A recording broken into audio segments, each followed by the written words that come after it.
Все, да? Марк, вообще. Jan Adel, Azabergapsum, Zafinchilipum, Zulazik Joy, Zirasiblazik Stavchak, Obstaza, Vriston, Why would you have a mitzvah, Igriska Hakshirakuziги, Ikshir Zizlo, Abskugi? Что? Зелешин разъем? Зерумус? И бачите, добрый день, друзья мои. Значит, прежде чем мы перейдем к основной теме нашей лекции, себе возьми лучше, раздай всем по одной штучке, пожалуйста.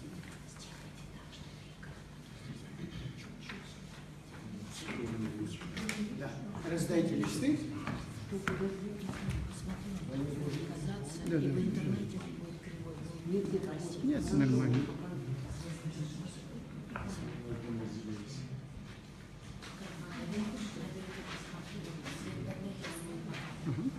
Не, ничего страшного. Это сам по себе этот проектор.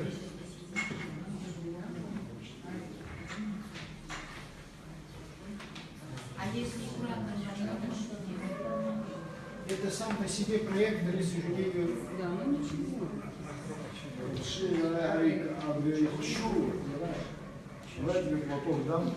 Сейчас, подожди.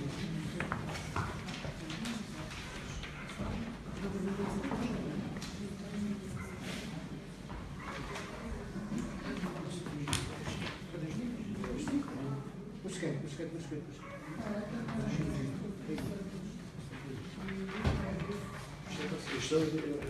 Все, оставь. Все оставь. Значит, извиняюсь за технические неполадки. Как вы знаете, друзья мои, значит, скоро мы все будем с вами праздновать Рождество Спасителя нашего Господа Иисуса Христа. Ваше участие в этом торжестве заключается не только в том, чтобы соблюдать соответствующий пост до начала Рождества, принять участие в богослужении, которое пройдет в этом храме ночью, но и еще в том, чтобы знать тексты богослужения, которые мы там используем, хотя бы основные. Значит, сейчас я вам предлагаю, значит, перевод тропаря, Аушштыга тропарион, Абшпипи, Абже. Да? И здесь русский вариант внизу идет. Там на листочках вы можете посмотреть. Значит, это тропарь, перевод с древнегреческого языка, ваш покорный слуга год тому назад сделал. Ваша задача заключается в том, чтобы вы знали наизусть этот тропарь. Затем на нашей страничке в богословском лекториуме я выложил видеоролики. То есть этот тропарь с распевом отца Давида на абхазском языке записан уже. Да? Значит, и вы можете этот ролик скачать, там их 2 ролика, скачать и, слушая все время, когда вы будете учить этот текст, чтобы вы распев тоже одновременно выучили, потому что мы же не просто его так читаем, да? Значит, соответственно, вы здесь видите вот эти палочки, значит, такие, да? Вы видите, да? Это разделение текста, потому что любой богослужебный текст это всегда поэтического сложения, с соблюдением определенных правил и так далее. Другое дело, что эта поэтика не всегда передается в переводе, как вы понимаете. При всем нашем желании язык оригинала есть язык оригинала. Вот. Значит, на оригинале этот тропарь звучит следующим образом. Иене Иисусу Христе о Феос Симон, Уарауира Кирсаханша. Далее, выключи, пожалуйста, вот этот обогреватель. Анетели то козну то фостис генесиос, адунейдер лашарена ескапхет, Εναυτίσγαρ ητის αστρίας λατρεύοντας, εις βάνζερουιάλα αιετσοκορούμετς ζουάς, υπό αστέρος εδίδασκοντον αιετσοκνούν ιδερτσάν, Se proskeninton iliontis vitiosini, ora ayashara amra wecher ore, que en genosken ex ipsus anetine kirie voxasi. Ora хыхим пихало амра, удыри хара, хахду и умас ахзевша. Обратите, друзья, внимание на следующее. Да? Это песнопение, значит, тропарь, то, что мы называем на церковном языке, греческого происхождения. В нем фокусируется весь смысл праздника. Можно все остальные тексты не знать. Если вы знаете этот текст, значит, вы знаете смысл Рождества, да? Который сводится не к рождественской елке, не к свечам, не к каким-то торжествам, не к Санта-Клаусу, а более глубокий смысл имеет. Другими словами, Рождество Твое, Христе Боже наш, озарило мир светом знания. Смотрите, такой очень важный, значит, посыл. Озарило мир светом знания, ибо через него звездам служащим, кто звездам служит? Волхвы, да? Но в лице их мы олицетворяем всех тех людей, которые не имели истинного знания о Боге, да? Значит, и звездою были научены или научаемы. Какая звезда? Ну, которая родилась. Как она именуется? Рождественская звезда. Вифлеемская звезда. Да? То есть, смотрите, вы служили, поклонялись там в греческом языке, латревуса, да? Поклонялись звездам, да? И вдруг, смотрите, Господь сделал так, что эта звезда нас, собственно говоря, и научила. Значит, чему она научила? Поклоняться. Не гороскопу, да? Не предсказаниям, что будет завтра, или что нам делать, так сказать, в течение каких-то обстоятельств, да? Она учила поклоняться солнцу правды, то есть Христос, солнце правды, и знать тебя с высоты восходящее светило. Видите, как тавтология, да? То есть светило-то оно все равно восходит, да? Восходит, но с высоты, почему с высоты восходящей? То есть Христос не как солнце, как мы видим, поднимается, да? А Он с неба спускается. Господи, слава Тебе! Смотрите, какой глубочайший смысл содержит в себе этот тропарь. А мы с вами его, значит, кто-то поет, кто-то не слушает, кто-то не знает. Кто написал это? Значит, эти тексты составлены греческими авторами. Значит, главным образом все эти тексты развивались в 7-8 веках. Есть целый ряд значит, греческих отцов, которых мы тоже прославляем, например, Роман Сладкопевец, да, которые занимались составлением различных богослужебных текстов. Сейчас это не наша тема, я просто хочу, чтобы вы этот абхазский, русский, значит, точнее тропарь Рождества Христова на абхазском и русском знали наизусть к 7 января. Значит, дальше. Кто из вас сегодня был рано утром на богослужении? Потом мы читаем еще такой есть текст канон, где вот этот смысл Рождества раскрывается более детально, более подробно. Да? Значит, если вы внимательны, слава Богу, у нас на русском языке, все мы читаем, какой глубочайший смысл дается во всех этих текстах. И в данном случае мы имеем с вами канон Рождества, читается оно на утреннем богослужении, написано святым Козьма, такой был, да, адский Козьма, значит, Италос, так, его звали, да, Епцамтра, значит, адский Козьма Епцамтра. Вот смотрите, этот тропарь. Вот эта фраза означает «ак пиашаха», там наверху было «апшвы пиашаха», да? В церковной традиции, ну это отец Давид больше вам и лучше расскажет, чем я, вот, в церковной традиции существует 8 распевов. То есть все праздники, они чередуются. Вот глаз, первый глаз, второй. Одну неделю мы поем один глаз, следующий, второй, третий. Доходим до 8, потом возвращаемся снова, да? И всякое песнопение, оно выполняется на определенный глаз. Другое дело, что в традиции русской церкви, к сожалению, все эти распевы, 8 распевов, с 18 века переложены на западное пение. В восточной традиции, да, они до сих пор сохраняются. Там особая аннотация, значит, текста, нотация текста, она очень отличается от европейского. Но любой человек, когда он с детства находится в храме или монашествующем монастыре, когда он видит первые 4 слова или первую строку любого песнопения, он сразу, у него срабатывает музыка, вот так мы поем.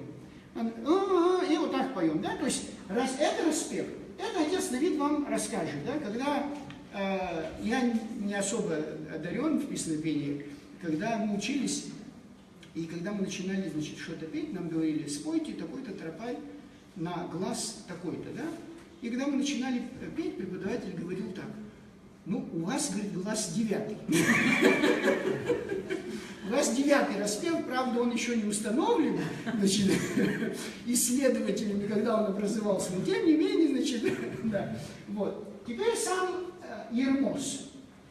Кирса диевой их цараш, кирса жвяным долбавой шипала, кирса ангел датауй шчаха, ангелу шибибаку уизышаха ахду, алаги бургерала аши изышха избанцер ахдигой яра. Смотрите, какое красивое, да? Значит, и сложено. Ну, я тут постарался, чтобы по-абхазски тоже это было красиво. Дело в том, что, друзья мои, вы поймите, что вот эти тексты, о которых я вам говорю, когда у нас идет цикл рождественских праздников, современный мы с вами, если не знаем, что должны дети знать, читать, произносить, да? Мы научили их, значит, с помощью так называемых карнавалов, новогодников и всего остального, разным песнопением про Деда Мороза, Снегурочку и все остальное, что появилось только в советское время. Поэтому уже вы, будучи христианами, разумеется, своих детей должны приучать к разным песнопениям, которые как раз имеют отношение к Рождеству и со всем циклом рождественского праздника, включающий в себя Новый год, а не Новый год, значит, включающий в себя Рождество. Вот это песнопение мы уже начинаем петь за несколько недель до Рождества. В частности, сегодня утром, вот Татьяна была здесь, значит, кто был утром, отец Давид уже пел, значит, этот Ермос, рождественский Ермос из рождественского канона. Так что, когда вы выучите, даже до Рождества приходя, вы уже можете осваивать, да? Вот я только завершая эту тему, хочу обратить ваше внимание, посмотрите, да? Кирсадгул Адгилдатауит Шаха, да? Я вот хочу, чтобы на Рождество 9, 7, 6 на 7 Шахана, значит, Христос приходит на землю, вы спите, другими словами, да? То есть пробудет шапшу, шахана шапшу, ша, она шипала, избан зрежбой, шахал кирса жвяным долбаот, шипала, шабей полу, а диван шупью, значит, кахванжу, убрел, ацапьяму, арцаг, научает нас, да? Чему мы должны следовать. Значит, у всех, у кого нет листочков или не хватило этих листочков, на странице или в YouTube зайдете, все эти материалы там выложены. И песнопение, и сам текст. Ну, если что-то вы не найдете, свяжитесь со мной в YouTube, тогда мы с вами, значит, я вам точнее пришлю. Теперь переходим к основной теме нашей лекции. Сейчас, друзья мои, я просто настрою, значит, соответственно,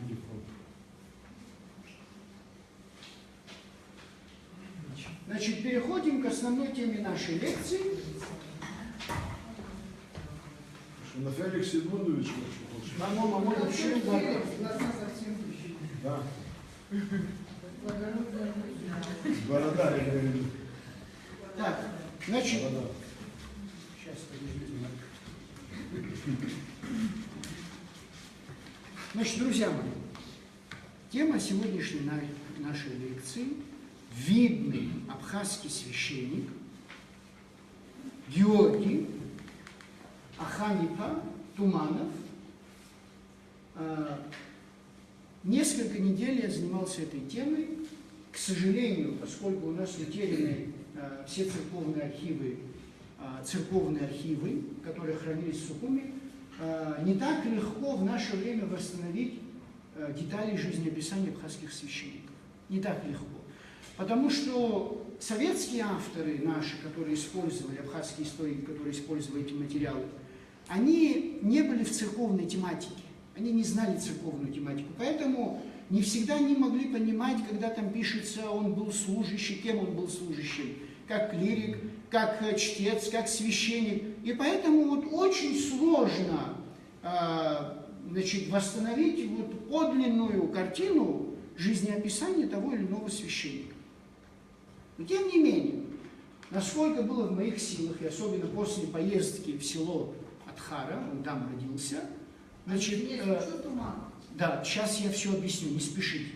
Значит, он там родился, слава Богу, в семейном архиве тоже сохранились ряд материалов, правда, копии, не подлинники, копии, которые тоже пролили определенный свет на его биографию. Вот проработав 2 недели, значит, была написана мною статья, и даст Бог, эта статья будет опубликована о нем в нашем журнале «Лошадбага», вот в следующем номере. Вышло где-то 15-16 страниц материала. Да? И вот, не прерывая исследования, когда ты занимаешься непрерывным, простите, исследованием, у тебя формируется определенное представление о человеке. Да? Вот очень важно, навряд ли кто-то из вас будет, или большинство из вас будут читать там все 15-16 страниц, все эти ссылки, уточнения, значит, разные точки зрения историков и так далее. Но очень важно дать определение, да, дать характеристику этому человеку и характеристику его деятельности. Вот после всего того, что приходилось делать 2 недели в келье, не выходя из кельи, значит, здесь в Новом Афоне, вот я ему дал следующую, значит, характеристику. Значит, послушайте, пожалуйста, я вам его зачитаю, и потом мы уже перейдем к детальному изучению его биографии. Православного священника Георгия Туманова, Ахальпа, годы жизни 1880-1920, по праву можно считать одним из лучших представителей дореволюционного абхазского духовенства и интеллигенции. Последнее определение принадлежало основоположнику абхазской литературы Дмитрию Иосифовичу Гуле. Выходец из традиционного абхазского села, воспитанник Новоафонской монастырской школы, студент физико-математического факультета Петербургского университета и выпускник духовной семинарии, это все до революции, читайте, оратор со знанием нескольких языков, в то же время милосердный и трудолюбивый, кроме того, эмоциональный и азартный, участник автомобильной гонки в далеком 1913 году, он сделал немало за свою короткую жизнь для просвещения абхазского народа, не забывая при этом и о материальном его благосостоянии. Будучи служащим священником Гагарского храма, находившегося тогда на попечении богатейшего принца Александра Петровича Альденбургского, отец Георгий тратил свои сбережения на содержание учеников и студентов из абхазских сел, а также на закуп зерна для беднейших слоев населения Абхазии.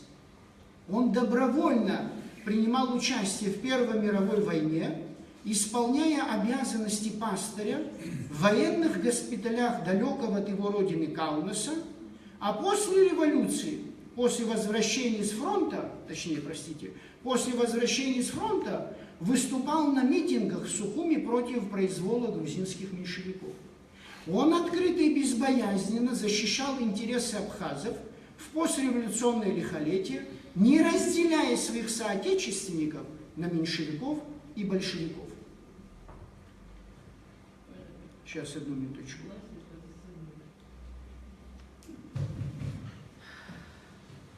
Он оказывал финансовую поддержку в издании первой демократической газеты на абхазском языке и дал крупную сумму на закуп оружия для революционно-крестьянского движения. Несмотря на то, что он был священником, он защищал абхазцев-коммунистов, когда власти бесцеремонно и несправедливо поступали с ним.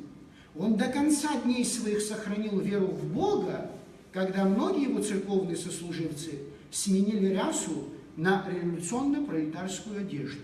Одним словом, отец Георгий был интересной личностью, обращавший к себе внимание абхазских историков, среди которых был и профессор Георгий Алексеевич Дзидзай. Значит, вот, значит, если вот обобщить все то, что было сделано, друзья мои, очень важно, вы здесь услышали многое, что, казалось бы, для верующего человека может быть соблазном, да, там, помогал революционному движению, был на стороне коммунистов и так далее. Очень важно всегда глубоко изучать историю. И нам с вами, христиан. Когда мы изучаем жизнь того или иного святого или священника, понимаете, вот это слащавое описание истории, жизни его, да, родился, и сразу ему дали четки в руки, значит, молился, вот, с детства занимался аскетизмом, вырос, прославился, и ничего в жизни человеческого, в хорошем смысле, ничего не сделал. Вот всегда надо избегать такого рода оценку тому или иному святому или тому или иному человеку. Они все были людьми, они все прожили реальную жизнь, в которой были подъемы и падения, в которой были искушения, значит, разные обстоятельства. И нам важно, взглядом обойдя эту жизнь человека, для себя уловить то, где бы нам нужно подражать этому человеку. Потому что, понимаете, нам очень важно, когда мы знаем, что святой от рождения, аскетизм, только молился и постился, мы с вами, реальные люди, живящие на этой земле, имея разного рода искушения и испытания, все думаем, ну, это не для нас. Да, это очень-очень далеко от нас, ну, так сказать, для того, чтобы знать, будем это читать. Нет, эти все люди очень близки к нам, понимают все, что испытываем, понимали, точнее, все, что испытываем и мы, все, что переживаем и мы. Теперь вот после этой характеристики, значит, перейдем уже к детальному изучению его жизнеописания. Это первый, точнее, второй абхазский священник, о ком я уже написал статью, о предшествующем я вам потом расскажу, но потому что, понимаете, история, она еще важна еще и тем, что не просто я вам должен здесь рассказывать, родился в таком-то году, учился в таком-то году, закончил то-то, умер тогда-то, да? Ну, это вы можете и сами в энциклопедии тоже почитать. Кстати сказать, в абхазской биографической энциклопедии, значит, словаре, который вышел в прошлом году, большом, да, там тоже статья есть. Кратко вы можете везде почитать. Мне сейчас важно, чтобы вы и слушающие люди вместе со мной в процессе изучения жизни этого человека думали, как мы определяем, когда он родился, как мы определяем, если у нас путаница, значит, на том или ином этапе его жизни, об его учебе, о его работе, о его священническом служении, как мы с вами пытаемся определить, где истина, где правда, где ложь, где фабрикация, где, допустим, какой-то информатор неправильно понял. То есть я хочу, чтобы вы в данном случае на этой лекции на час, 1 час стали историками, да, вместе со мной, историком. Поэтому в процессе я буду вам задавать вопросы, приводя тот или иной материал, и буду спрашивать, что из этого вытекает. А вы уже будете, значит, напрягать свои мозги и давать соответствующие ответы. Священник Георгий Туманова-Ханпа родился в 1880 году по данным, значит, будьте внимательны, да, я говорю родился, да, но дальше говорю по данным Анзора Агума. То есть вот эту дату рождения, 80-й год, 1880-й, я нигде не нашел в каком-либо документе. Да? Только Анзор Агума в своей статье, опубликованной, как я вам сказал, в абхазском биографическом словаре, говорит, что он родился в 1880 году. Скажите, пожалуйста, вот обращаю ваше внимание на одну очень важную деталь.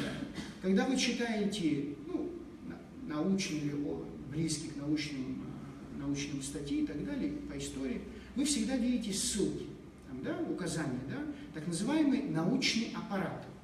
Если я что-то говорю, я ссылаюсь, да, вот я взял у того, или тот сообщает, или из архива, или из источника. Вам кажется, обычному читателю, что это очень скучно. Вот зачем вот этот весь научный аппарат, там вот все это, значит, просматривать и так далее. Но дело в том, что когда исследователь, простите, не указывает научный аппарат, мы не можем разобраться, откуда он это взял. И не сможем с вами выяснить, значит, на чем это основывалось. Это просто какое-то сообщение, либо кто-то ему сказал, либо это в газете было опубликовано, либо все-таки сохранился какой-то документ. Поэтому вот этот научный аппарат, он не случайно создается историками, чтобы последующий историк мог перепроверить те или иные, значит, сведения. Итак, он родился в 1880 году в селе Атхара.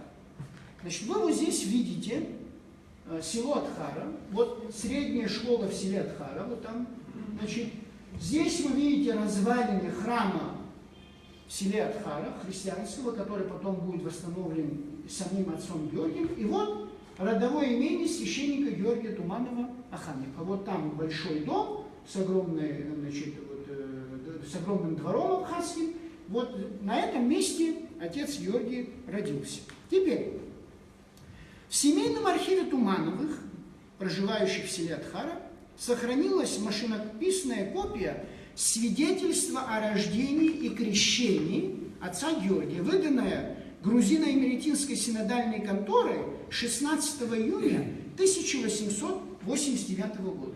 Значит, смотрите, Анзор нам сказал, в 80-м он родился, а тут у нас свидетельство о рождении. Что нам свидетельство о рождении сообщает? Вот здесь будьте очень внимательны. Георгий Давид, то есть Давидович, хочет сказать составитель, Аханипа Туманов, в том, что вследствие просьбы его о выдаче ему свидетельства о рождении и крещении его февраля месяца, 10-го дня 1889 года, справка покой оказала, что в метрической книге за 1889 год в первой части родившихся в статье 48 мужского пола записано: отец, двоеточие, Давид Аханипа Туманов и жена его Маргания Жажа. Оба верующие. Священник Лакербая крестил ребенка. Вот у нас, здесь у нас споров быть не может, потому что это официальный документ. Как и ваше свидетельство о рождении. Единственное, если тот, кто вам выдавал это свидетельство о рождении, не внес какую-то ошибку. Да? Значит, например, в моем свидетельстве о рождении записано место рождения – Гудаутский роддом.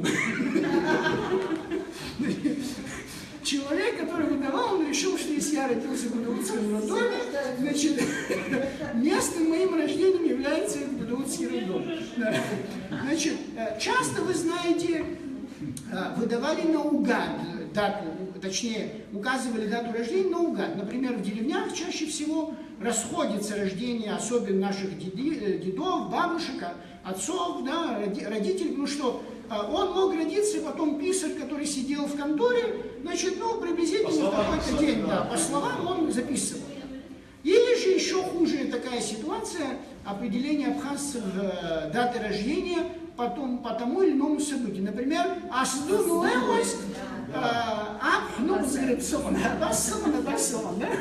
значит, но здесь мы имеем конкретный документ, и я надеюсь, что тот, кто составлял этот документ, значит, он дает правдивую информацию. Кстати сказать, эта запись, да, она делается из таких книжек, мы тоже сейчас записываем.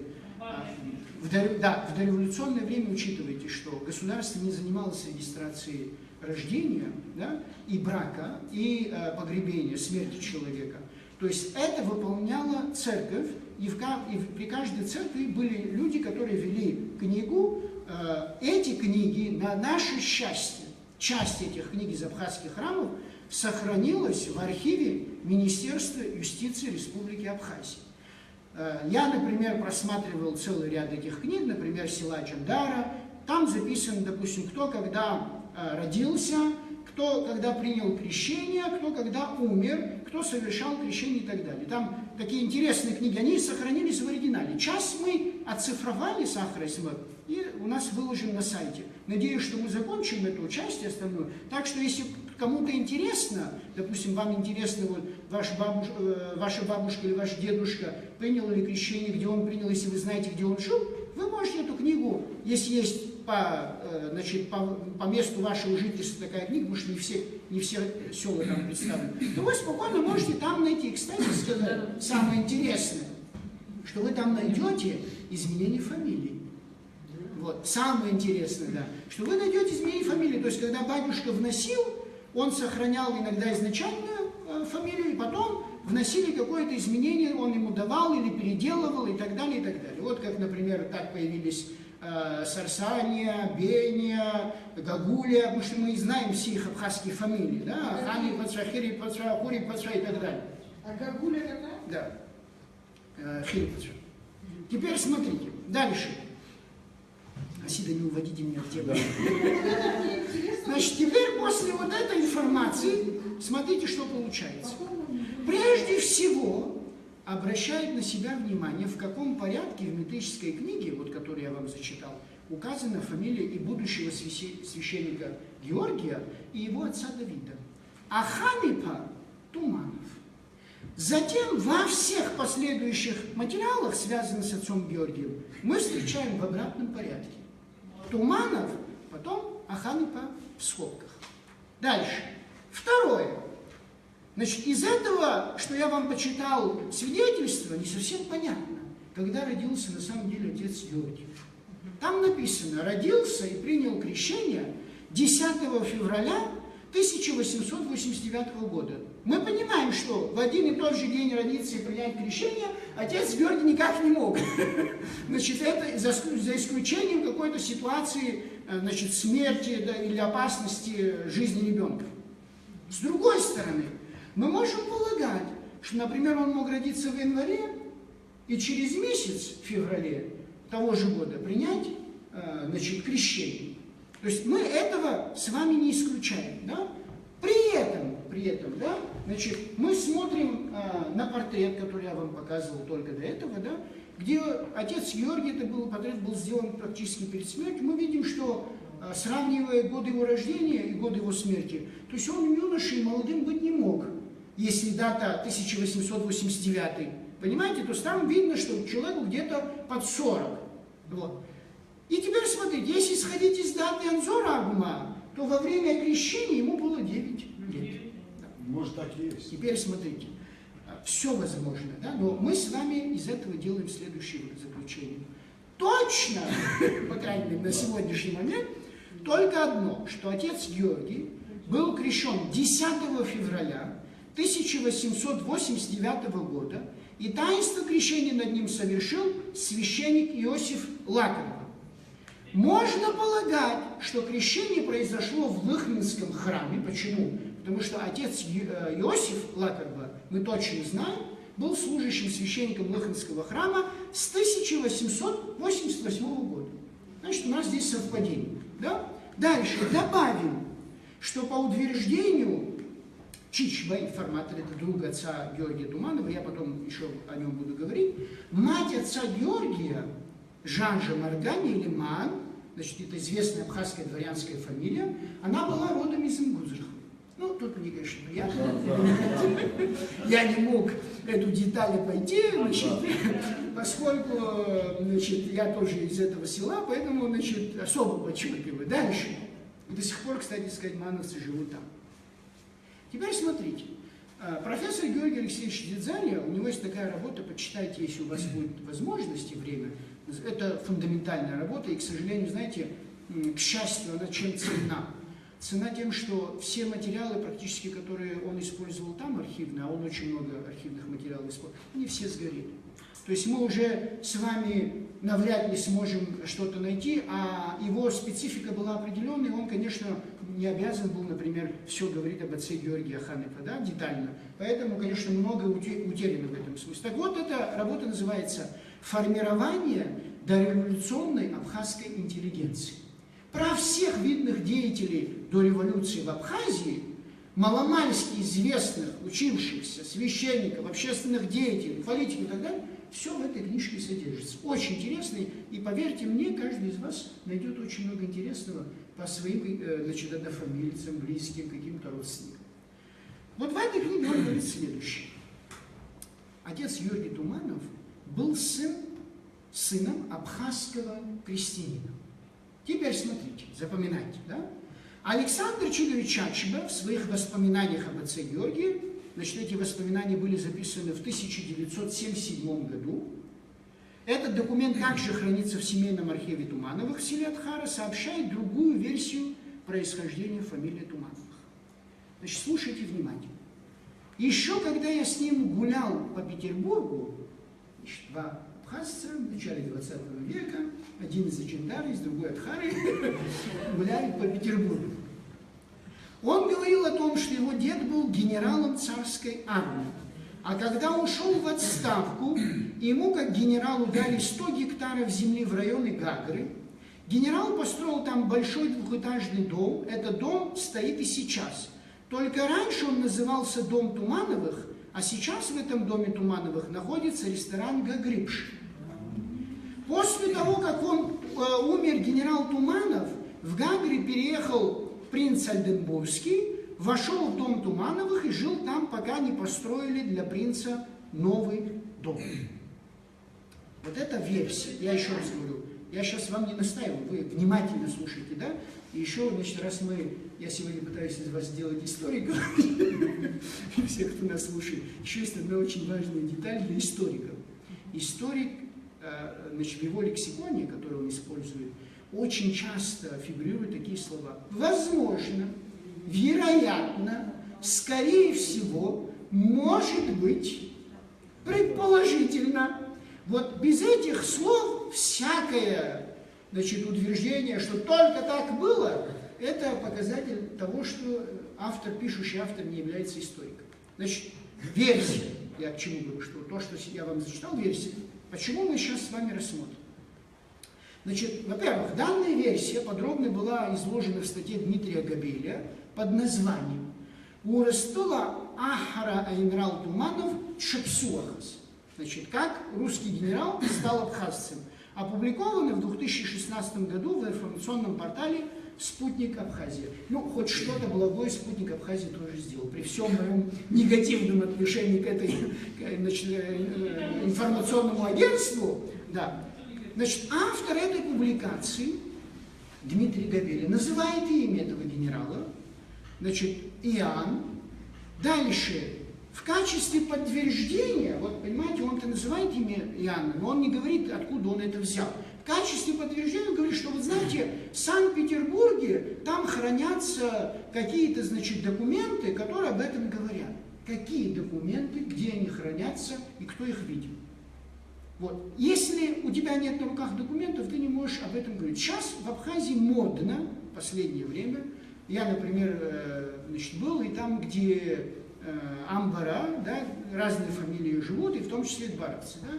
И, значит, и каждый из этих фамилий мне рассказывает о том, что вот там в Питере хранятся архивные материалы, согласно которым храм принадлежал именно их фамилии. Вот. Нельзя никогда апеллировать, что где-то есть документ. Если ты их не знаешь, если их ты не читал, ты не можешь, значит, приводить в качестве достоверной информации. Дальше. Тот же Дмитрий Габеля в качестве подтверждения сообщаемой информации еще говорит об одной интересной вещи. Тоже нет никаких ссылок. Да? Он говорит, что существует некая картина неизвестного русского художника, хранящаяся в Эрмитаже, где принц Ольденбургский вместе с Иоанном Тумановым изображены на фоне Гагрипши. Вот. Но я ни картину саму не видел, ни информацию об этом. Теперь, что касается моей позиции.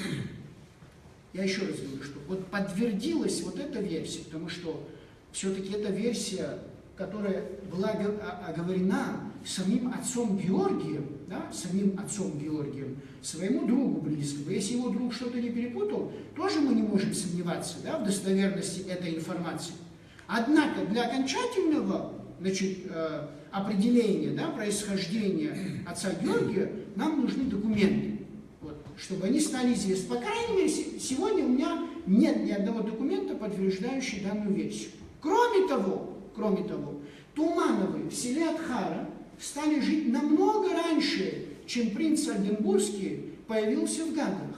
Потому что мы точно знаем, что в 1901 году ему выделили земли, после этого он начал строиться, и в 1903 году он открыл, значит, свои пансионы, или, как мы говорим нашим языком, пансионаты, да, в Гагарах. Вот. То есть отец Георгий родился в 80-м, уже в Адхарах, да? А принц Ольденбургский буквально через 23 года только появляется в Гагарах, да?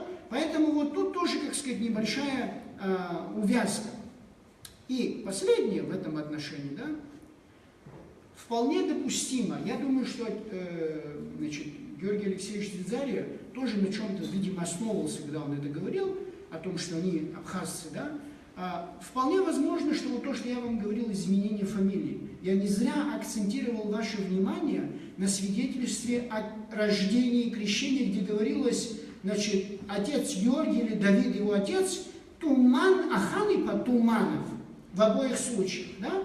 Там не говорилось о том, что Туманов, в скобках Аханипа, как мы сейчас говорим. Поэтому Туманов могла быть и второй версией фамилии. Да? Помимо всего прочего, замечу, что для общей информации в то время и в наше время существуют Тумановы, существуют и в России. И, кстати сказать, Славик Туманов, который сейчас проживает в этом доме, я о нем буду говорить ниже, он когда единственный абхазец, который осуществил на военном корабле всемирное плавание, да, значит, вокруг света. Да.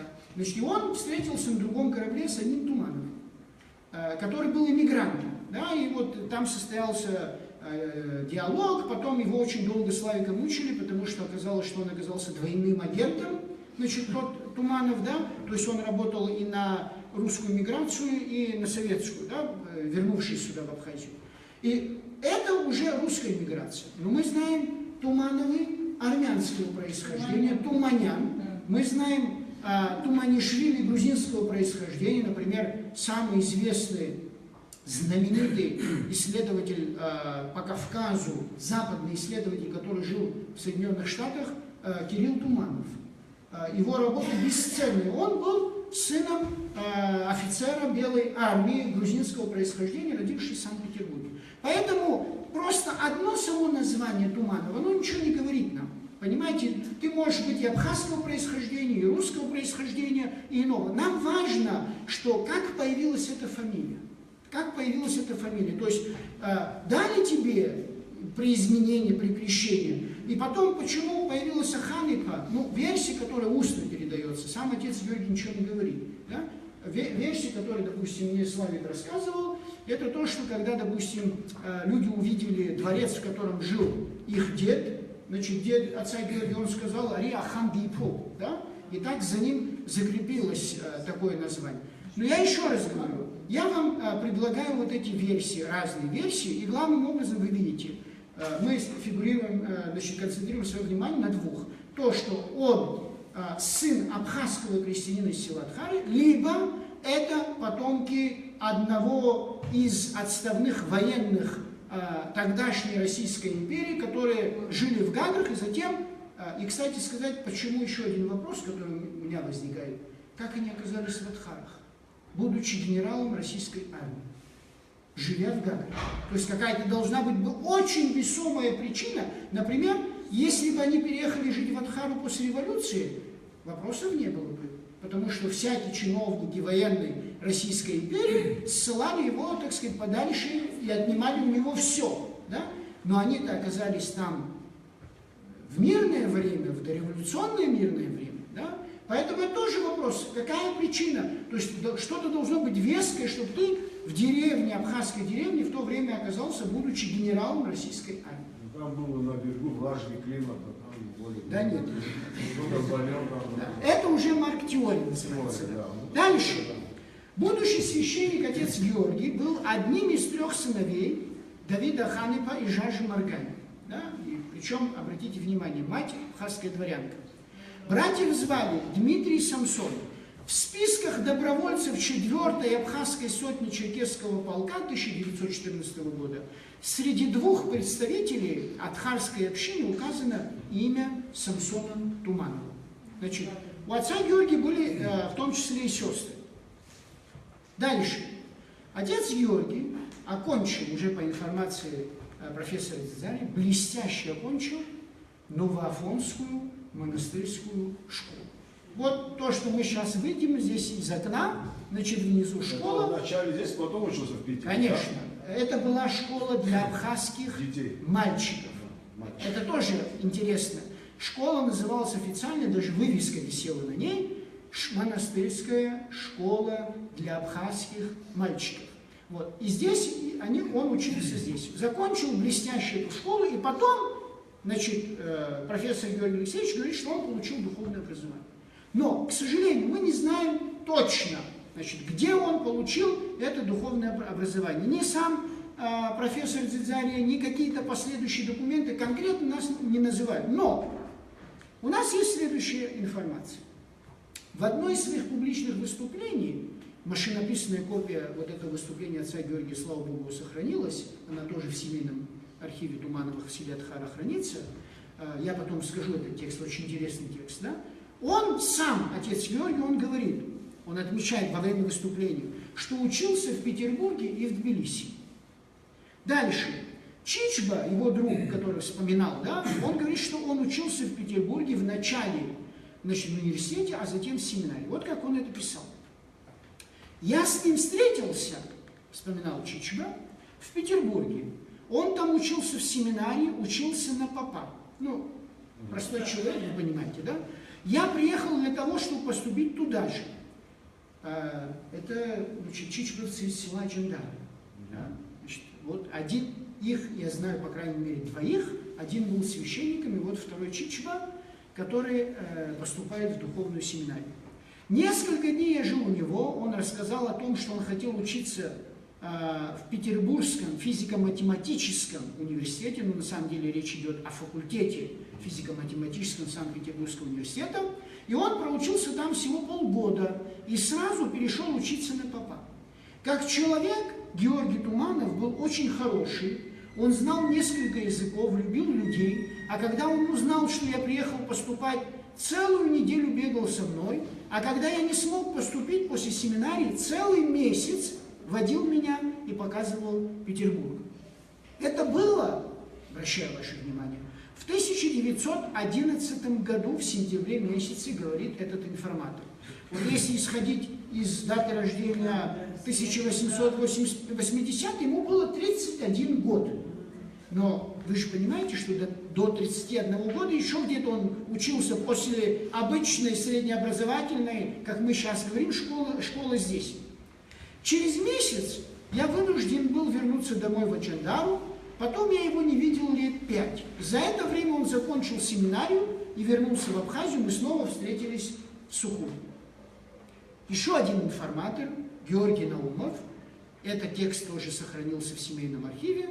Он, когда находился с отцом Георгием в городе Батайске в 1920 году, отец Георгий, они остановились в гостинице, стало плохо отцу Георгию, он там и умрет, к сожалению. И когда, значит, они находились в гостинице, он вспоминал, да, какие-то, значит, события из жизни. Вот он говорит, что сам отец Георгий, он поступил в Петербургский университет, экзамен сдал хорошо, но потом оставил университет и стал учиться в духовной семинарии, которую окончил на отлично.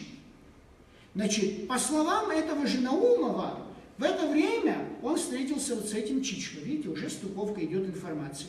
Кроме того, в то же самое время в Петербурге учились Дмитрий Алания и Мария Алания. Оба выходцы из села Лыхне. Ну, Мария была супругой Дмитрия. Значит, теперь смотрите, какая интересная вещь. Вот информатор нам говорит, в 1911 году Чичба. Я был в Петербурге, виделся с отцом Георгием. Да? Нам же надо найти подтверждение, что отец Георгий Чичба может ошибаться, может что-то забыл, может что-то не уточнил. Дело в том, что действительно из жизни Дмитрия Алани мы знаем, что он учился на коммерческих курсах в Санкт-Петербурге с 1911 по 1913 год. То есть, таким образом, мы точно знаем, что отец Георгий в 11 году был в Петербурге, учился там. Кроме того, вот с этого времени, видимо, со студенческих лет, настолько они подружились с Дмитрием Алания, что эта дружба не прерывалась до конца их жизни. Несмотря на то, что Дмитрий Алания становится известным революционным деятелем в Абхазии. Видите, как дружба иногда, так сказать, смягчает, да, политические взгляды. Дальше. Профессор Георгий Алексеевич Дзидзарий уже на основе архивных материалов, которые, к сожалению, нам с вами теперь уже недоступны, он говорит следующее. В 1905-1906 годах отец Георгий служит в Бармышском приходе, то есть церковной общине в села Бармыш. В августе 1905-го он безуспешно ставит вопрос о преобразовании Бармышской школы грамоты в одноклассную церковно-приходскую школу. С 1906 года он становится настоятелем церкви святого Ипатия в Гаграх у принца Ольденбургского. Значит, если вы видели трансляцию, когда я был в Гагрском храме, я вам об этом рассказывал. Вот внутреннее убранство Гагрского храма, практически с того времени ничего там не изменилось. Тогда я не мог, потому что там связь не такая хорошая была внутри, да? Но вы видите, посмотрите, какой удивительный иконостас, пользуясь случаем, обращаю ваше внимание. Вот здесь всего две буквы. Альфа и омега. И кресты в двух местах. То есть я, начало и конец. Когда вы будете в Гаграх, обратите внимание. К сожалению, нынешние современные церковнослужители там все обвешаны иконами, и вот эта простота и красота в таком виде, как вы здесь сейчас видите, к сожалению, не так на данный момент этот храм. Хотя ничего там не испортили, никаких проблем с этим храмом нет. Так вот в этом храме, который вы сейчас видите, в Гаграх, в Абата, даст Бог, во вторник, когда мы с вами поедем в Пицунду, я вас повезу в этот древний храм, вы увидите. Вот здесь он начинает служить с 1906 года. Таким образом, если у нас есть информация, что в 1906 году отец Георгий уже священник, значит, да, вот, Наташа, подключаетесь к историческому исследованию. Да, значит, и самое интересное, то есть Георгий Алексеевич Дзидзарий говорит, он служил уже в качестве священника, а с другой стороны, если исходить из даты его рождения, ему было всего 26 лет. То есть слишком тоже молодой, хотя такие случаи бывали в дореволюционной России, но 26 лет уже священником. И еще один момент. С точки зрения требования, да, канона в церкви кандидатом в священство, вы знаете, что если не монашествующий, да, намерены стать священниками, он должен состоять в браке до своего рукоположения. После никак, ни при каких обстоятельствах быть не может. Поэтому он должен вступить в брак до. Соответственно, мы полагаем, что вот в это время как раз он уже был в браке. И один из документов, сохранившихся, нам сообщает, фамилию его избранницы. Им была некая Замышеева. Имя я не знаю.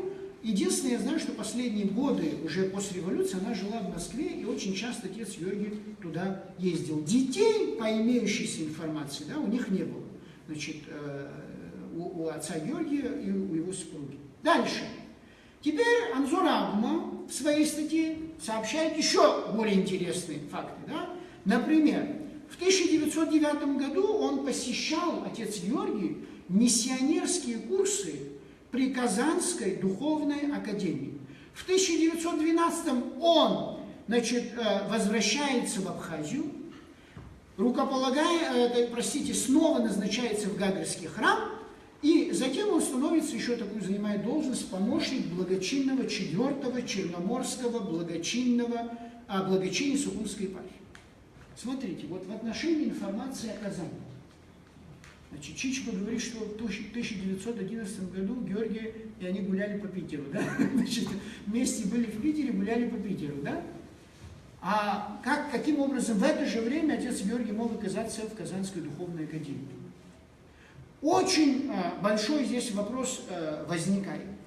С другой стороны, странным выглядит и следующее. Если отец Георгий священник с 1906 года, как говорит профессор Дзидзарий, затем он в 2011 году поступает на физико-математический факультет Санкт-Петербургского университета, тоже странно, будучи священником, почему он вдруг поступает в физико-математический факультет. А может 16 и 1906? Нет, я еще раз говорю, что в 16-м нет, в 16-м там не... еще, друзья мои, да, предположение мы можем предполагать, но я говорю, что мы имеем информацию. Таким образом, значит, точно мы знаем одно. То есть мы полагаем, Казанская, кстати сказать, могла произойти путаница. Например, мы не знаем, откуда взял Анзор эту информацию, да? Анзор тоже был серьезным исследователем, да? Он просто так ни о чем не писал. Вот.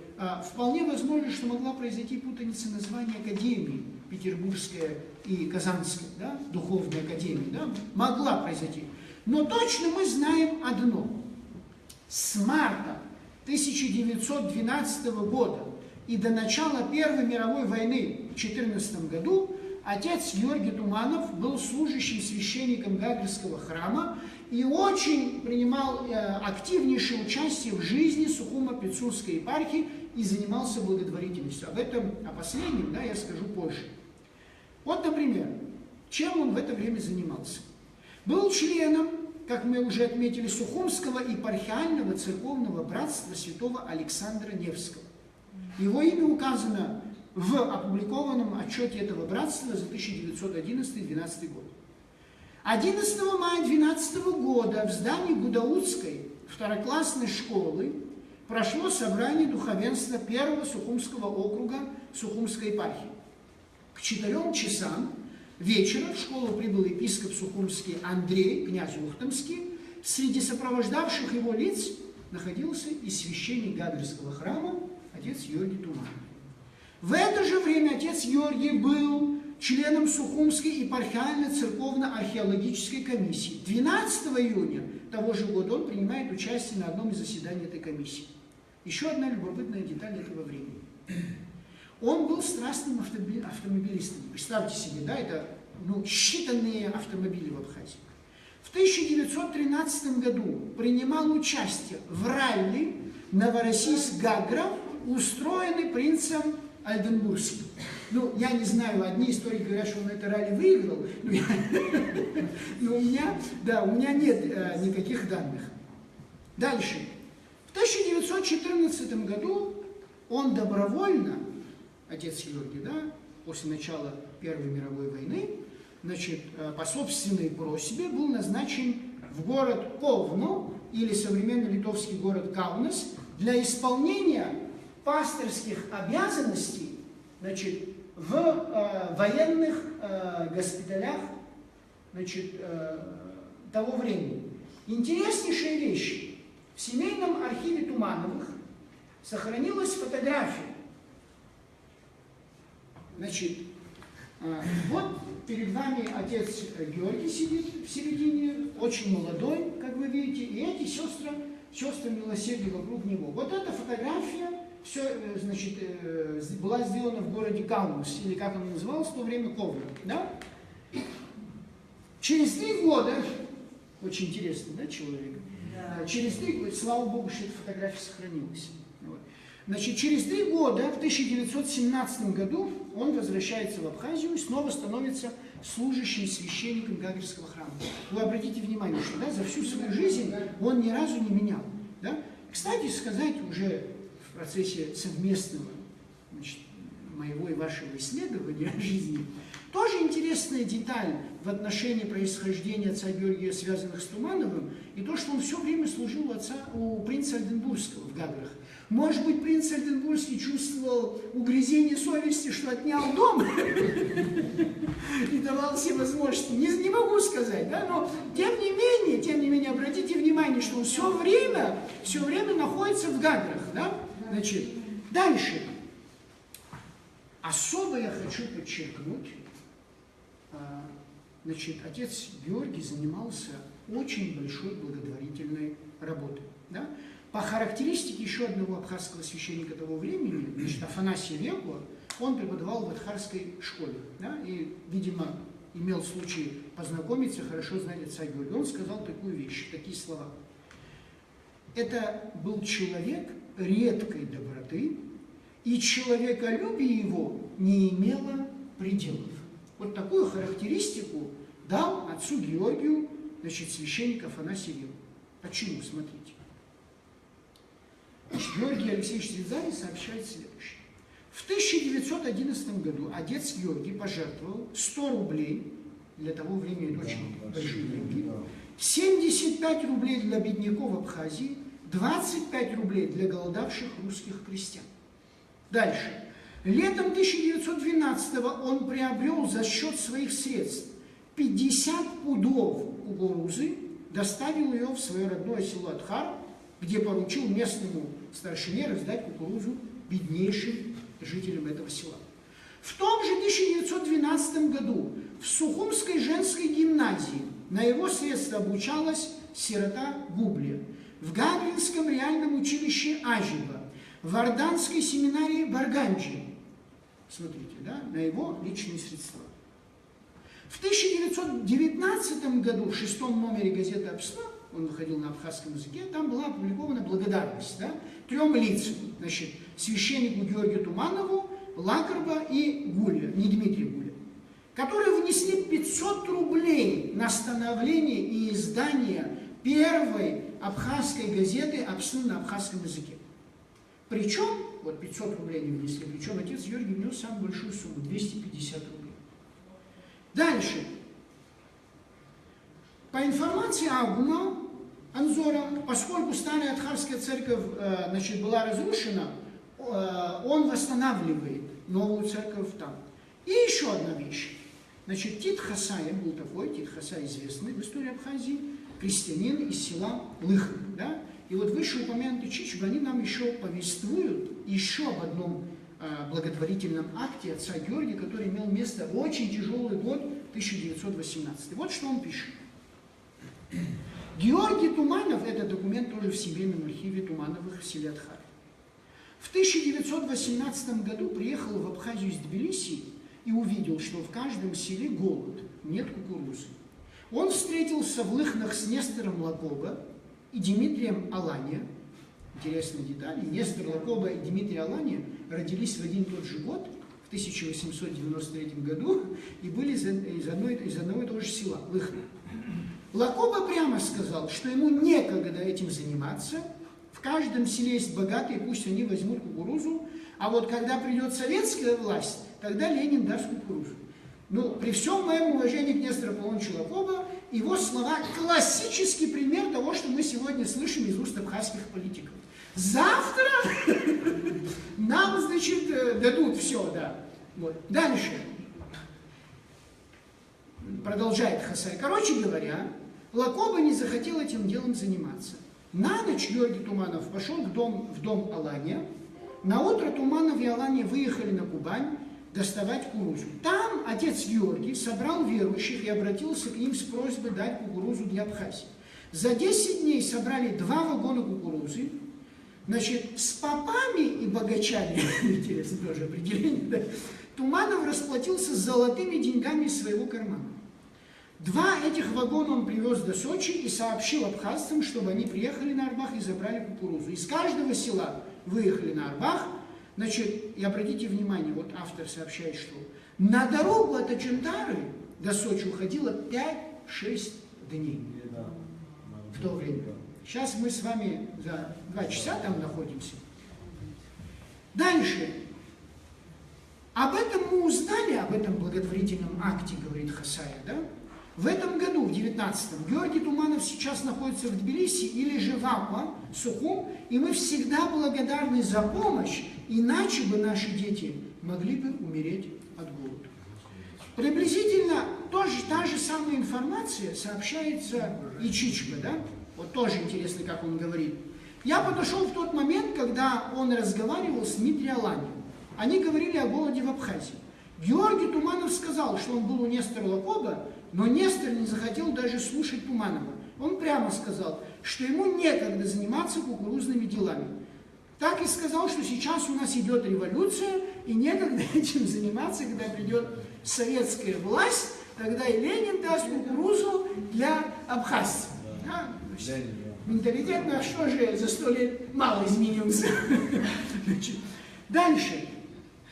После Октябрьской революции 17 года отец Георгий, уже, разумеется, вы представляете себе, там в начале, значит, февральской революции, потом Октябрьской революции, потом все эти, значит, гражданская война, большевики, меньшевики, и, разумеется, абхазское духовенство не могло остаться на стороне от всех этих событий. Он принимает активнейшее участие в политической жизни в Абхазии. Значит, вот вслед за подавлением большевистского выступления, было такое выступление в мае 1918 года, при участии грузинских меньшевиков создается так называемый Абхазский народный совет.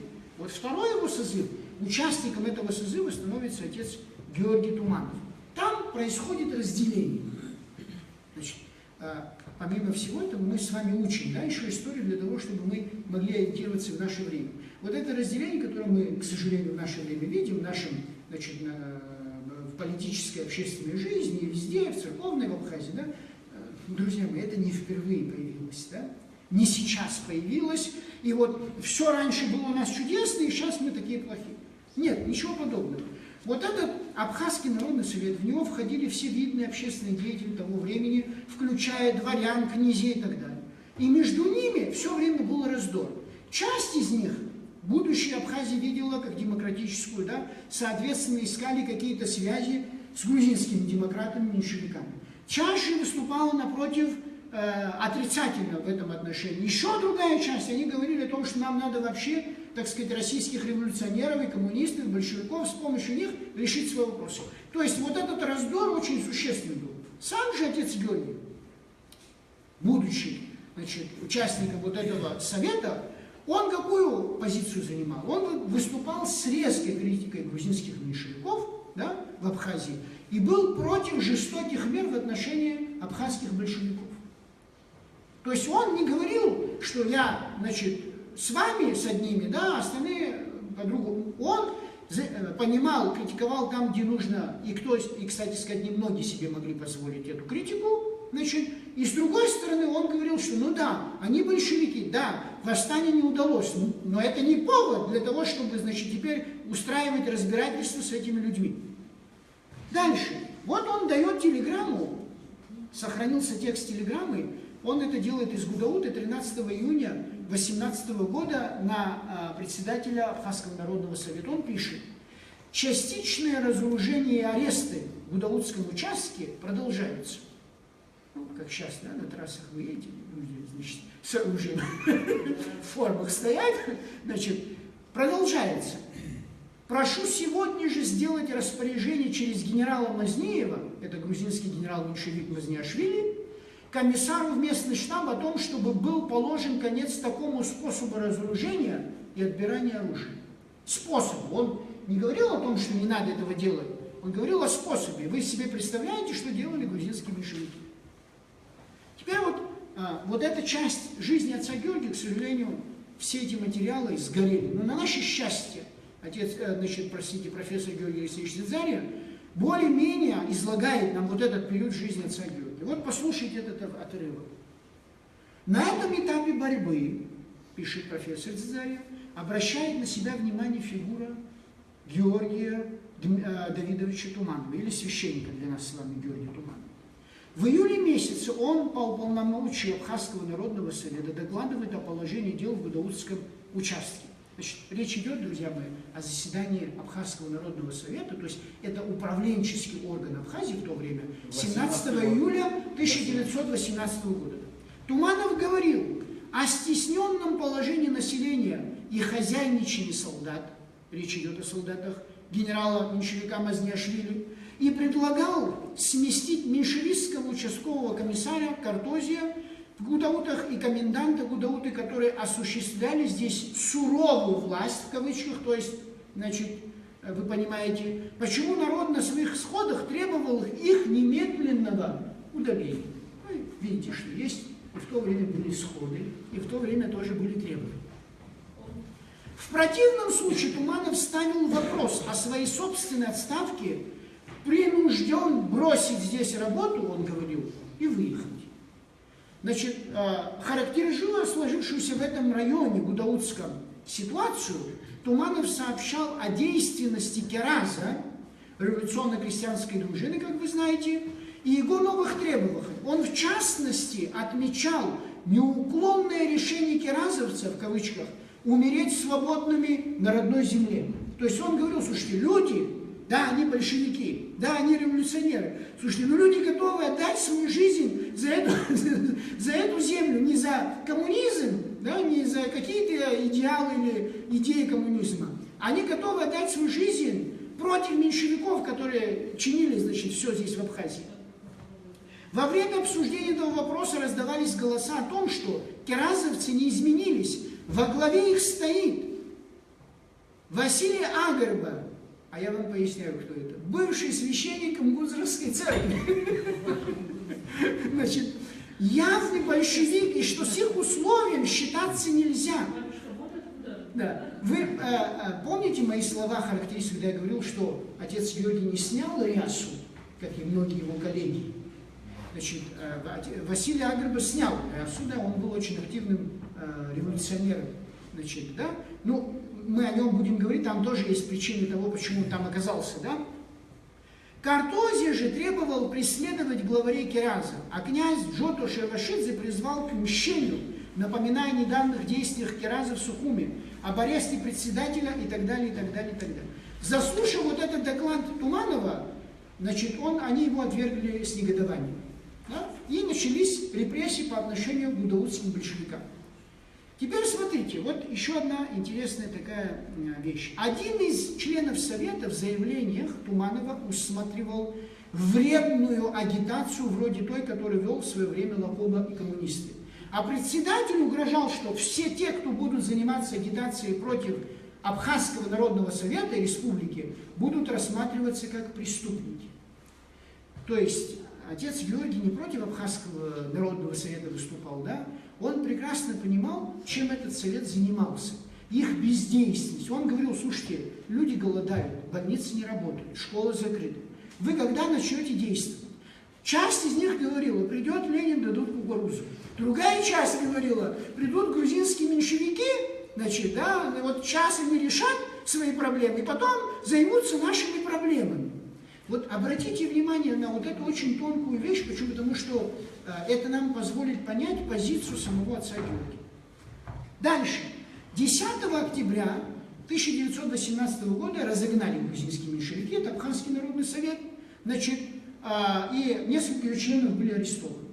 Вот в тот же день, 10 октября, в Сухуме на бульваре собрался митинг, на котором выступил священник Георгий Туманов Вахамипов с резкой обвинительной речью против меньшевистских безобразий. Митинг был, как вы понимаете, разогнан, отец Георгий Туманов арестован. Это не единственный его арест в его жизни. Теперь смотрите. В семейных архивах еще один документ сохранился, вот с прямой речью, вот это очень интересно. Когда я увидел этот документ, я, конечно, очень обрадовался. Отца священника, значит, Георгия Туманова, которая была произнесена, как следует из текста, на собрании в Лыхнах. Да? Во дворе Тита Хасая в Лыхнах собрались крестьяне с разных абхазских деревень.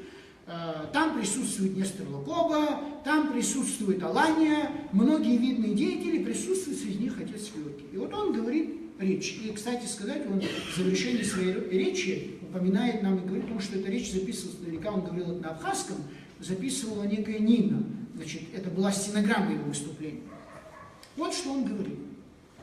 Здесь, он обращается к собравшимся, отец Георгий, я вижу многих верующих.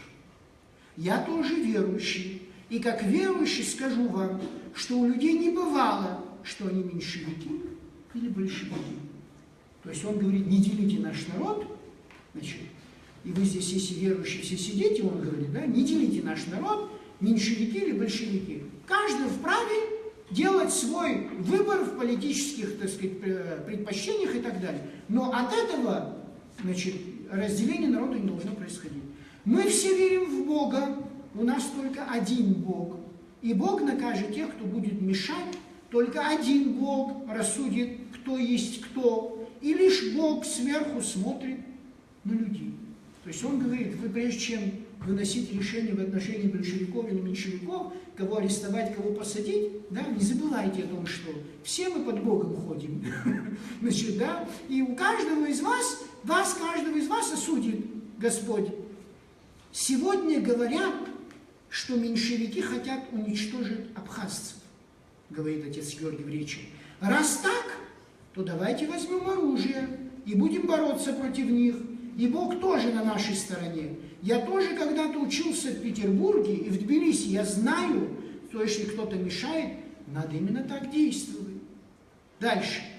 Дорогой Нестор, обращается он к Нестору Лакоба.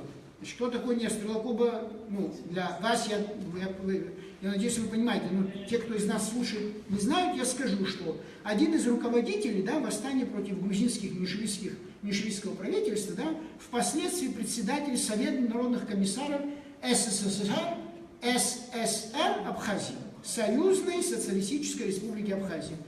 Он тоже, кстати сказать, выпускник Новоафонской монастырской школы. Да. Да. И он пишет, обращаясь к нему: дорогой Нестор, говорит Гетуманов, я вижу здесь людей почти из каждого села. Вы договоритесь между собой и решите, как нужно. И там фрагмент документа потерян, и я не могу сказать дальнейшую фразу. А я со своей стороны, как верующий, буду просить Бога, чтобы Он нам помог. То есть он, обращаясь к Нестору, говорит: вот это вы, гыр-гыр, прекратите за такую интерпретацию слова царь Георгия Туманова. То есть вот вы со всех деревень здесь собрались, да, но в конце концов решите, говорит отец Георгий, что вы хотите. В данном случае, что он имеет в виду? По какому пути нам идти? Вы говорите, одни большевики придут, завтра нам помогут разобраться с грузинскими меньшевиками. Другие говорят, ну, вы говорите грузинские меньшевики, но там тоже есть, так сказать, в Абхазском народном совете абхазцы, князья и дворяне, очень уважаемые многие люди, которые по-иному видят путь Абхазии. Да? Вот он говорит, разберитесь, в конце концов. Ну, что касается меня, я тоже помолюсь, он говорит. Дальше. А тебе, дорогой Тит, значит, обращаясь к Хасаеву, говорит: большое спасибо за то, что ты собрал столько людей в своем доме. Я плачу 1000 рублей золотыми, чтобы купить вам оружие. Завершает свою речь Георгий Туманов. То есть, если перефразировать, он говорит: ну если, как вы говорите, грузинские меньшевики уничтожат абхазцев, вот вам 1000 рублей золотыми, а дальше вы уже действуете. А сможем ли мы такой поступок часто видеть в нашей жизни? Да? Значит, дальше. Вот относительно вот этого периода жизни, значит, обратите внимание, да, он был вынужден в тяжелое для своего народа время заняться политикой, да, с целью защиты интересов абхазов, не разделяя их там меньшевики, большевики, князья, дворяне, сельчане и так далее. Чичуба вспоминал следующее. Вот здесь очень интересный момент, хочу, чтобы вы были внимательны. Да? Я еще знаю, как в 1919 году в Гудаутах встретился Нестор Лакоба с Тумановым. В этот раз я сам присутствовал при разговоре Лакоба с Тумановым. Туманов Георгий привез из Сочи несколько маузеров. Один из маузеров он подарил Нестору и сказал ему такие слова: ты что-то делаешь для своего народа. Для абхазцев постарайся научиться метко стрелять, чтобы бить врагов грузинских меньшевиков. Сказал эти слова, передал один маузер Нестору Лакобу. А теперь вспомните, друзья мои, рассказ Фазиля Искандера, «Пиры Валтасара» из знаменитого, значит, романа Сандро из Чегемы, где Нестор предстает как меткий стрелок. Значит, вот еще очень интересная такая деталь.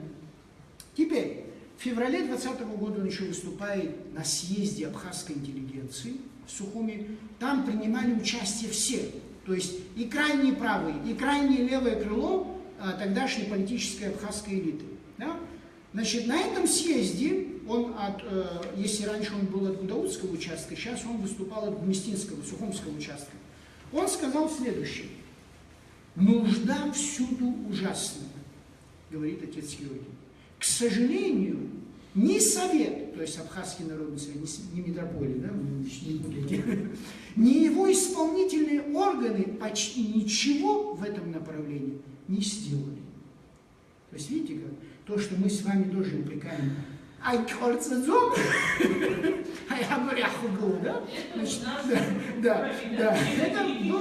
это было всегда. И самое главное, не только мы говорим, что это хорцезом, но самое печальное, что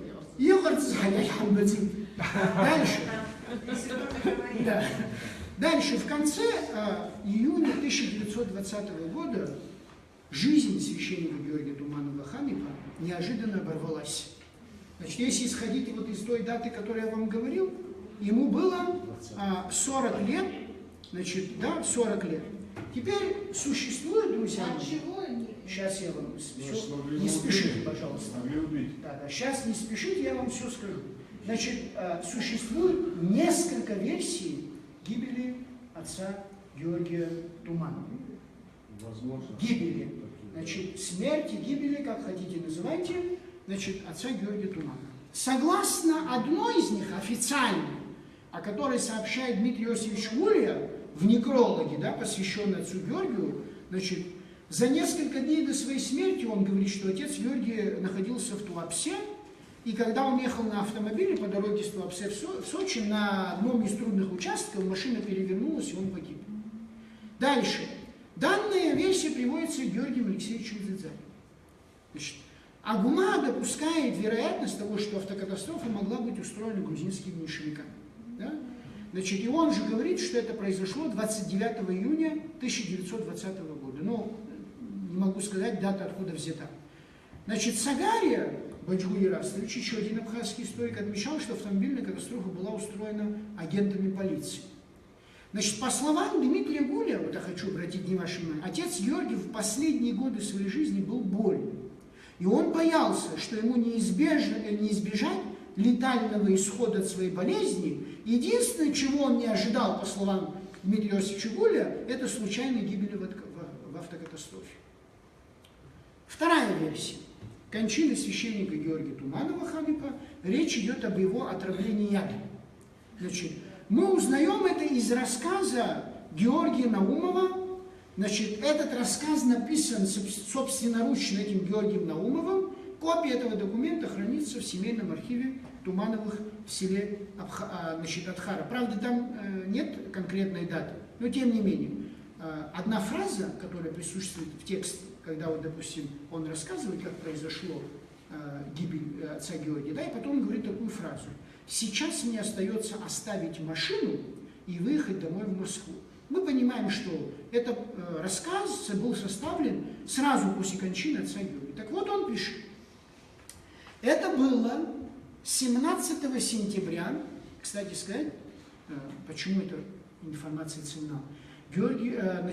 Наумов, Георгий Наумов, был последние дни с отцом Георгием. Он ехал с ним в Москве, он же находился во время его кончины.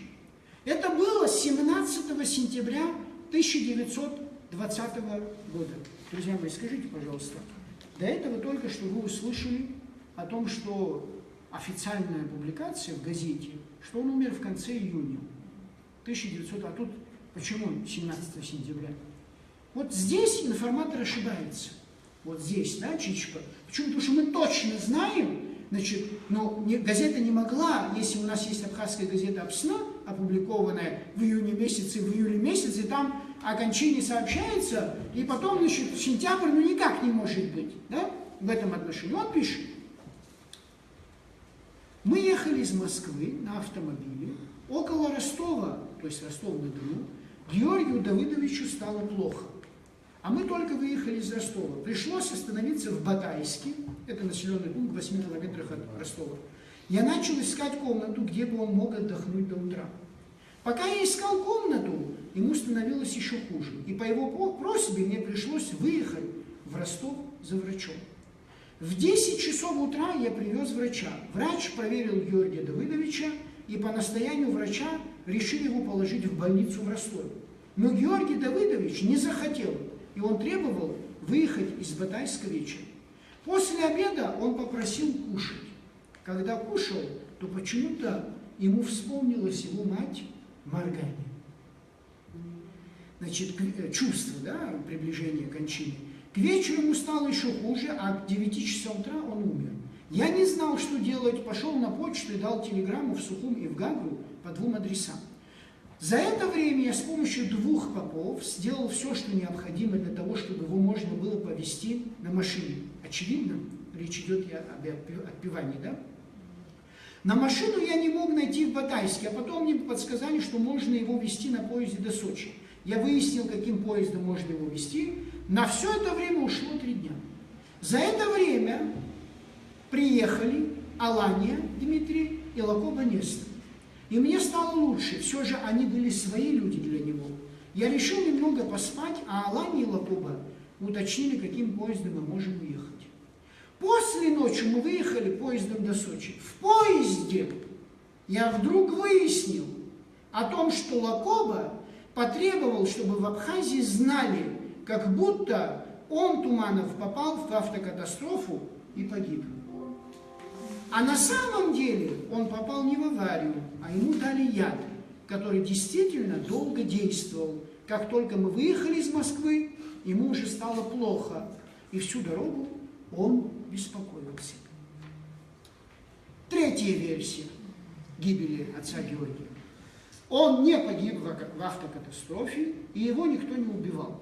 Он умер своей смертью в Батайске, когда он ехал из Москвы в Абхазию. Значит, эта версия сообщается в еще одном документе 1920 года, который также хранится в семейном архиве Туманов-Семетхара. Вы видите, как этот семейный архив нам помогает. Поэтому цените, когда у вас в доме есть какие-то фотографии, материалы, письма, переписка, что-то еще, книги дарственные и так далее. Заботьтесь о семейном архиве, потому что... В самом Ростовской, допустим, если осталось, чем он болел все-таки, что там врачи выяснили? Да, симптомы отравления были или симптомы болезни? Вот, они все равно зафиксированы. Молодец, Сидор, это уже называется экспертиза, подтверждающая исторический факт. Он был медиком, хотя бы или отравили, или же болели. Поскольку отец Дорофей очень занятый человек и не может сейчас заняться архивами Ростова, но на самом деле мысль твоя очень правильная. То есть, представители туберкулеза не могло? Да. Нет, ничего не говорится. Вот отравили, там клиника какая-то будет, и врачи это задокументировали. Да, уже убрали. Теперь слушайте из этого документа. Если говорить откровенно, сообщается в этом документе этим человеком, хотя мы не знаем, кто этот человек, его никто не убивал. Он, как верующий, часто ездил в Тбилиси, бывал часто в Москве. Там находилась его жена Замышева, и он часто бывал у нее. То есть мы понимаем, что поездки отца Георгия в Москву были связаны с тем, что его кто-то там приглашал по политическим или церковным мотивам. Да? Супруга жила там, и он часто бывал там. И последняя, к сожалению, поездка тоже была связана с этим. Иногда приезжали туда, в Москву, наши абхазцы. И случилось страшно. Его пригласили к главному архиепископу, и архиепископ ему дал машину и человека, который мог водить машину. Речь идет о Георгии Наумове, мы уже из другого документа знаем. Но вот кто этот архиепископ, да, кто этот иерарх, точнее, церковный, да, потому что информатор не обязательно мог знать архиепископ, кто конкретно из них был. Это было, по-моему, в октябре 16-18 числа 2020 года, еще на месяц передвигается, да? Машина понравилась Туманову, он решил выехать в Абхазию через несколько дней. В этот вечер он был доволен всем, шутил. И вот в самый разгар зашел тот человек, которого мы знаем хорошо. Информатор-то знает хорошо, но мы с вами не знаем. Он, видимо, не мог произнести имя этого человека. И который привез заказы, отличное вино, ну и, как обычно, начали пить. Георгий вообще никогда не пил, но он выпил стакан вина, и все разошлись чуть позже. Через день или два у Георгия начался аппендицит. Пригласили врачей, они сказали, что тут ничего страшного. В воскресенье он выехал из Москвы с человеком, о котором я говорил, то есть Туманов, Наумов. Георгий все хуже и хуже себя чувствовал, и где-то между Ростовом и Батайском ему очень плохо стало, и он умер. Ну а дальше вы знаете, как его привезли и похоронили в селе Атхара. Сейчас мы собираемся ему сделать памятник. Многие говорят, что ему дали яд. Он молодой был, красивый, грамотный. Он знал 16 языков, но это преувеличение информатора, как вы понимаете, да? И так, и судя по всему, информатор абхазец. Значит, так быстро умер, что мы его оплакивали весь этот год. Тоже, так сказать, подтверждаю, что информатор абхазец. Прошу об этом, чтобы никто не знал. У меня дети, и пусть они не знают об этих страшных делах. Да? То есть он не хочет называть людей, участников. Теперь смотрите. По словам еще одного информатора, да, Чичба, он то же самое, в принципе, передает вот эту информацию. Единственное, он упоминает, что телеграмму заставил дать Нестор, да, и он говорит, что Нестор не любил Туманова, если открыто говорить. Ему подсунули яд в вино. Он не говорит, что напрямую, что Нестор и его люди это сделали, да, но он говорит, что между ними были вот эти нестроения. Дальше он говорит, о том, как это было, могли бы рассказать Тит Хасая, Алания Дмитрий, Лакоба Вера Ивановна и многие другие. Но тогда боялись. А на похоронах выступил Алания, и он обещал когда-нибудь рассказать правду. Но, к сожалению, значит, теперь вот суммируя вот это все, я бы сказал бы так, как историк уже, который в наше время анализирует все эти события, я бы сказал бы так. Полагаю, что правда могла заключаться в том, что священник Георгий Туманов, Ханыка, имел очень большой авторитет среди народа. Он был справедлив по отношению ко всем без различия их национальности и социального положения. Поэтому его фигура могла не нравиться и отдельным демократам, членам Абхазского народного совета, руководящего органа Абхазии в то время, и грузинским меньшевикам, оккупировавшим территорию Абхазии, и абхазским большевикам, которые при поддержке своих российских соратников стремились установить советскую власть в Абхазии. Вышеупомянутый Тит Хасая, крестьянин из села Лыхны, в мае 1919 года, за год до смерти отца Георгия, сказал такие слова. Если честно говорить, именно Георгий Туманов может выгнать и меньшевиков, и большевиков, настолько он был и грамотный, и не различал, кто есть кто. Вот теперь вы понимаете. Другое дело, мы не знаем с вами, кто из них конкретно принимал участие вот в этом. Дальше. Я вас не замучил? Нет. Да, чуть-чуть. Если ты Нестор Лакуба, ну как бы мы не знаем, то все равно, как бы, получается, если участвовал, он тоже... Но смотрите, мы не можем, это говорит Чичба, да, но мы не можем об этом сказать, потому что мы видим достаточно хорошие отношения Туманова и Лакова. Да, то есть они в Лыхнах вместе, тот ему подарил, встречался и так далее. Мы не совсем мы уверены во всем этом, да? Но я говорю о том, что, да, значит, такая очень сложная, запутанная, да, информация. Дальше. Через неделю после этих похорон, Дмитрий Иосифович Куля опубликовал в газете «Апсна» такую некролог под названием «Георгий Туманов и Тхарам». Вот, прочитав это, я хочу как раз и завершить лекцию. Значит, я читаю вам на абхазском, как это было записано, и на абхазском не литературно, потому что еще не был сформирован тогда литературный язык. Дервягих яхдзейт Апсна агучез гарыз насыпдырык. Гудаут ател айд Георгий Туманов депсит курква юльберзы аныш дартута. То есть вы видите, что точная информация 2 июля его хоронят. Поэтому никаких сентябрь быть не может. Георгиха аразыцбух схала Апсны дызымдырыха азы дзыпала. Георгий царала да бзия зехеком ачцажа иман, то есть оратор. Аующе бзия зехеком анаалаши змаз ейпш аулю дмача. Ацхрарастахна ибава заларчу зустудаха мелымкаапа дилшузала ехы дейгдзумст. Зигерзы да апсюн, азалым да разыхвазырзы да шюн, уртырзы тынхан.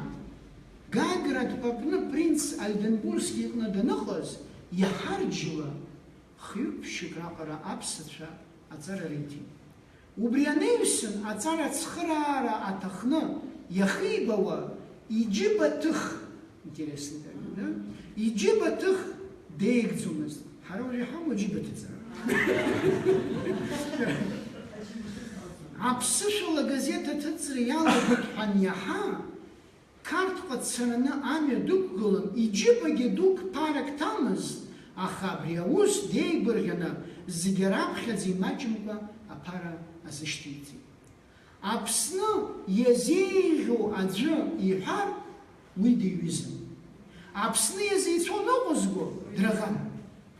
Дцәажәо далагар есқьынагьы дцәажәандаз ҳәа угәахәарым. Ииҳәо зегь бзиан, иԥшӡан, ирҟәышган аус злаз ажәа. Обратите внимание, не пустословие. Аус злаз ажәа, потому что вы видите, во всех своих выступлениях, предшествующих, которые я вам зачитал, он говорил конкретно, да? Рыцҳарас иҟоу иоуп, чымазарак иман, даара даргәамҵуан. Абри ачымазара сзацәшәарым ҳәа акәын дзыцәшәауаз, аха иахьигәыӷымгәыхәӡоз, ианигәамхәаӡоз аамҭазы машәырла акасыхьԥҳа дыҟаӡамызт. Даныԥсышаз амшқәа раԥхьа дҟәаԥс дыҟан. Уаатәи автомобилла шәачаҟа дшаауаз, амҩацәгьаҿы автомобил хышәҭын дышьит. Убыс Георги Туманов мызканыҩс аныхачаԥа еиԥш ибзарбзауаз. Что значит аныхачаԥа еиԥш ибзарыбзаруа? Лучеза нет. Он сиял, как икона. Он сиял, как икона. Ахьхьаҳәа ицәажәо иҳалагылаз Аԥсназы ӡәыр бзиарак илшозар, абри илшап ҳәа заҳгәаҳуаз, аус бзиақәа игәы иҭаз дрхьымӡакәа дҭахеит машәырла. Иаурызеи, иалшарызеи Аԥсны рыцҳа, абри еиԥшу ауаа анԥхалак. Абри еиԥш ауаҩы дызлыӡааз ажәлар дышԥархашҭуеи инагәызаауеит. Дыԥхеит Аԥсны аус злаз, ажәа зҿаз ауаҩ ҟәыш, дрыԥхеит аԥсуаа интеллигенциа иреиӷьыз, изырԥшӡауаз рҩыза бзиахә. Дрыԥхеит аԥсуаа рыгәҭыхаҳәаҩ, рзааԥсаҩы, уахиҽни аус рзызуаз Георги Туманов. Уҳарат бзиахааит, дад Георги, Аԥсназы игәаҟуаз, зықәраҿы инаӡаанӡа, згәы иҭаз иахьымӡакәа, зынарцәа мҩа инаԥлыз. Вот но мне кажется, это то, что он пишет, это его по полному заказу получить, написать. А фактически каждый год вот, сейчас, минуточку. Этот некролог опубликован, этот некролог, видимо, Дмитрий Иосифович Кулия мог вполне произносить на похоронах. Да. Значит, да, на похоронах. Да. Опубликован через 10 дней после его кончины. Нет. Июль. Вот видите, значит, все-таки я цель, поставленную на лекции, добился.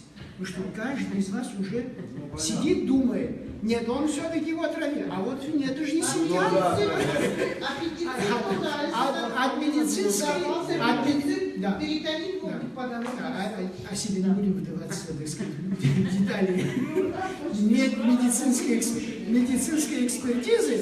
Значит, единственное, что я хочу, завершая сказать, похоронили его 2 июля 1920 года в селе Атхара. И вот Бачгур Сагари говорит следующее.